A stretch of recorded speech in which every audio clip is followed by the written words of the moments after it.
Boba Fett faces new challenges on Tatooine. Hello, everyone. I'm Steve from Valhartv, and today I'll be reviewing Boba Fett Chapter 2. So, this episode focuses more on Boba Fett and the Tusken Raiders. We see from the end of Episode 1 that they've started to accept him, so he starts training with their best warrior and learning their ways. So, he learns how to speak their language and communicate with them, as well as living with them and stuff. So we really see that they are finally starting to warm up to Boba Fett, and this is actually kind of cool because this is where he really learns that fighting style that we saw in Mandalorian with the gaffy stick, and it was all because he saved one of the Tusken's younglings that they start to accept him and do more with them. And then we see this train come through really fast, and the windows open up, and these guards for the train start shooting the Tusken Raiders to keep them away and stuff, and they kill a few of them, and this really doesn't sit well with Boba Fett. So he leaves, and after seeing like these speeders pass by, and he goes to this way station, and he takes out this whole gang that are just a bunch of jerks. They're literally bullying two people that are in the in this little bar, and Boba Fett comes right in, looks at the two people, and then just takes out all these guys and takes their speeders. I thought that was really cool because from looking it up, the two people that are in the bar are actually from the comic books, and they're now canon in this because they're Cammy and Fixer. They're friends of Luke's from when he was younger.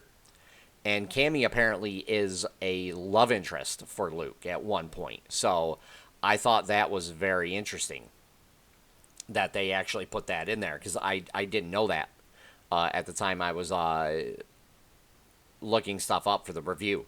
So I thought that was very interesting. And then we get this following sequence where Boba Fett is training the Tuskens to ride the speeders and to be able to jump back and forth between each one. And it's funny because he's just kind of like, he's like, this is going to take a while. That look on his face. And he keeps going through and training them until they get good enough to be able to ride them. And then they go take on the train. And the whole train sequence, I thought was really well shot. It showed that they really had a hard time even getting near the train and getting on it, let alone being able to stop it, So I thought that whole sequence was really good. But once the train stops, we get a glimpse at Boba Fett trying to be like a negotiator, but he's really not. He's just basically saying, you're going to do this, whether you like it or not. So I thought that was actually really kind of cool. For this, because he literally sets down the premise of, if you want to travel through the Dune Sea, you've got to pay the Tusken tribes, and he tells that to the leader of this syndicate that's on the train there. He's like, you go back to the syndicate and you tell them that. He's like, they want to travel through here, they pay the toll. And there's nothing that's going to happen, and they can pass freely as long as they pay that toll. If they don't, they're not going to be able to pass. So I thought that was very, very cool for that part. But this episode, even in the beginning, just before all this happens, we really get to see, Boba Fett go into town, confront the mayor. So we actually get to meet the mayor. And then he goes back to the casino where Whip runs and confront her, but then when they go outside, because they hear drums playing, we get introduced to the twin huts and to the black, I'm gonna butcher this name, Chrysanthemum, the Wookiee. So I thought that was very cool and very interesting, because I had to look him up, and he is from the comics as well. So he's kind of like another bodyguard from the Wookiee homeworld. So I thought that was very interesting. And again, we get to see Cammy and them become canon. So all three of these are now canon. And, so we're really seeing that Boba Fett's having issues with everything in the present, as we keep going back and forth, with the flashbacks. But yeah, in present day, he's got a big issue that he's got to take care of at some point, which I thought was very cool. So, and I'm not sure how long they're going to continue with the flashbacks, if they're going to keep doing it every episode, if we're going to get more of his journey. I kind of wish they would have just done everything right from the beginning so we could get to the, the present day stuff and just keep going with that. Like, I feel like too many shows nowadays are really leaning heavily on the flashbacks. So they're kind of chopping up the each episode with flashbacks, and it's just kind of, it's a little disjointing at points sometimes, because if you're going to do the backstory and then do all the present stuff instead of just chopping it up in each episode just to sprinkle it in, because we've already seen the mysteries, get solved already by episode 2. So it's really, to continue with the flashbacks, for me, it's a little much, but it's still, I mean, it wasn't bad. It's just, I feel like a lot of shows are heavily leaning on that to help the story. And they don't really need to. They can do the backstory and then continue on with the, the main story, the present day story. So I thought that, but I still like this. I still think it was pretty interesting on how they did that.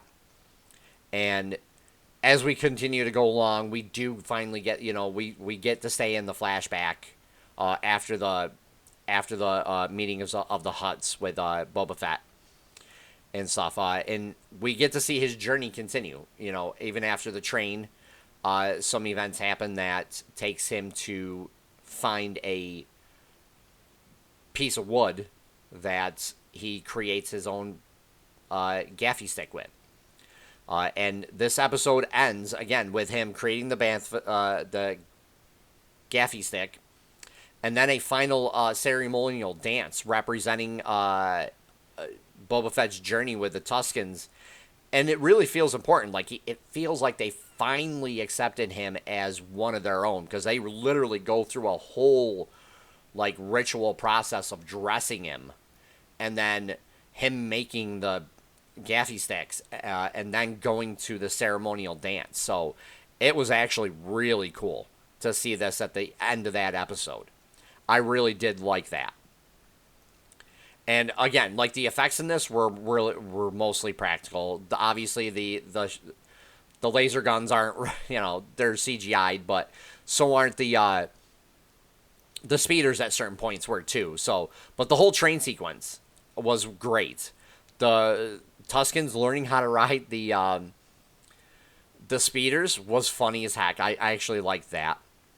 So, and the acting, again, was good in this. I had no issues with the acting. Even in the first episode, the acting was fine. I had no issues. Everybody played their parts well. In this one, I did like the acting a little more. We got to see more of Boba Fett in his journey, so I thought that was really cool. And the Tuskens were fine. Nobody ever really gets to see their real faces. So I thought that was very interesting that they're continuing with that. And this episode shows us that Boba Fett has big issues to deal with in the present. But it really focused on his journey with the Tusken tribe this time, and everything that he had to go through in order to get them to accept him, and him actually, wanting to be accepted by them. So I thought that was really well done. I would give this episode 8 out of 10 easily. 8 out of 10. This was a really good episode. For this, leave a comment down below. Let me know what you thought about this episode. And if you guys like what I do, please hit the like button and subscribe. Take care for now, everyone.